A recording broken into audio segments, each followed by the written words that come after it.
Fátækraframfærslan. Hefðin fyrir fátækraframfærslu á Íslandi á sér langa sögu. Árið 1096 var tíund lögboðin á Alþingi. Við þessi tímamót fékk kirkjan, sem í eðli sínu stóð utan við ættarsamfélagið, fjárhagslegan grundvöll. Fram að því hafði ættin eða fjölskyldan framfærsluskyldu við sína fátæklinga samkvæmt lögbók Grágásar. Biskupar töldust feður fátæklinga. Biskupar, kirkjur og prestar voru skattfrjáls. Tíundin skyldi skiptast í 4 hluta: biskupstíund, prestatíund, kirkjutíund og fátækratíund. Hrepparnir, sem voru stjórnsýslueining 20 aflögufærra bóndabæja, útdeildu tíundinni. Til skiptanna voru matur, klæðnaður, skóleður og næturgisting. Umferð húsgangsmanna fór eftir settum reglum. Sá vergangsmaður sem ekki átti sveitfesti átti engan rétt á þessari hjálp. Þar fyrir utan hafði fátækraframfærslan ýmis form.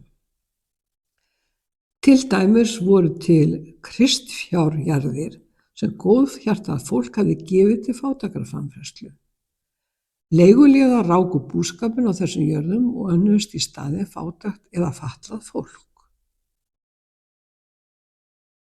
Fræg er gjöf hjónanna í Borgarfirði sem gáfu helming af býlinu Bakka ásamt 10 kúm og 60 kindum og 9 bát til að ferja ferðamenn yfir ána.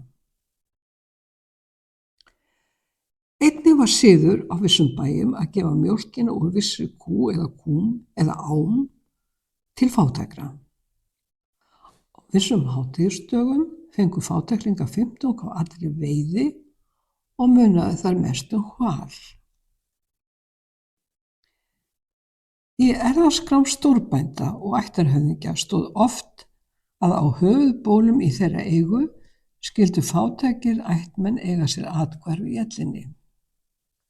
Í eignaskrám kirkna standa stundum ákvarðanir tímabundna vist fátæklinga og matgjafir til þeirra.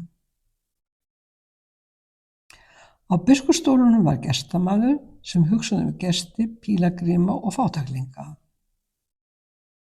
Á hátíðum, til dæmis fyrir jól og á lönguföstu, var vissu tölu fátæklinga veitt húsaskjól og matur. Á Mikkaelsmessu var á biskupsstólunum útdeilt mat og vaðmáli, skóleðri og búfé af miklu örlæti.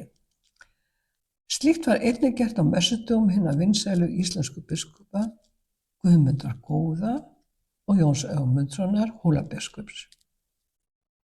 Í þetta átak rann áreiðanlega hluti af biskupstíundinni. Klaustrin höfðu einnig aðdráttarafl fyrir fátæklinga þar sem þau störfuðu eftir kristilegri kærleikshugsjón. Þau framfærðu prófentufólk sem gat borgað fyrir sig, til dæmis með jarðarpörtum. Nýlegur fornleifauppgröftur sýnir að á klaustrunum voru reknir spítalar. Hin nýja stjórnskipan og kenning batt enda á þetta kerfi. Konungur sló eign sinni á jarðeignir klaustranna og berstu útvegsjarðir Skálastóls á Reykjanesi. Fjöldi manna var á vergangi og varð þetta að óviðráðanlegu vandamáli. Eftir siðskiptin átti að reisa spítala í hverjum landsfjórðungi. Þetta fannst konunginum of kostnaðarsamt. Vorið 1556 kom konunglegt bréf svohljóðandi: Það er skoðun hans hátignar að ekki skuli reisa spítala á Íslandi svo lengi sem fátæklingar geta flakkað landið og fundið næringu þar sem hana er best að hafa. Þetta er ein grimmilegasta setning Íslandssögunnar.